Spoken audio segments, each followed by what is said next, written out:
In previous releases, Design Studio executes the data sources of an application in sequential order. This means that the total time it takes to execute is the sum of the execution time of every data source.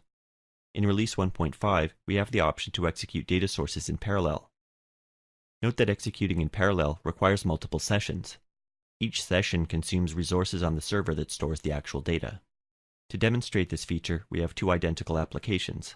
The one on the left has all data sources set to execute in sequence, and the one on the right has data sources grouped to execute in parallel.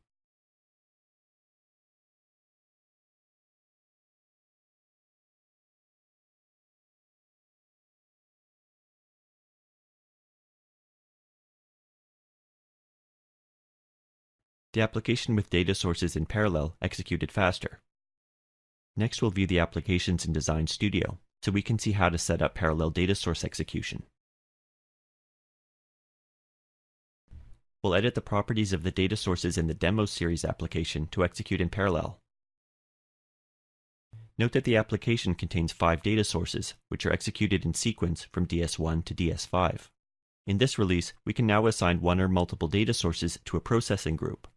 Once data sources are grouped, they're executed in parallel. First, we'll set the processing group property for DS1 to group 1.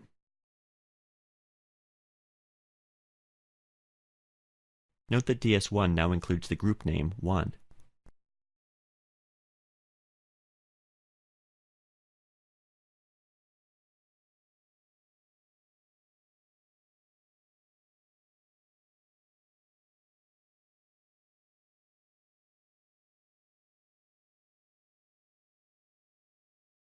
Using processing groups increases the load on the server. Therefore, the application designer needs to consider when to use them. Typically, processing groups must be UI-driven, meaning that those data sources that should be visible at the same time are good candidates for grouping. A new application property, merge prompts, must be set to false in order for data sources to execute in parallel.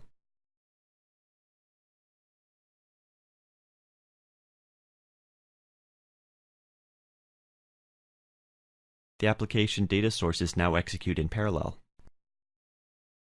For more SAP Business Intelligence tutorials, visit sap.com/learnbi.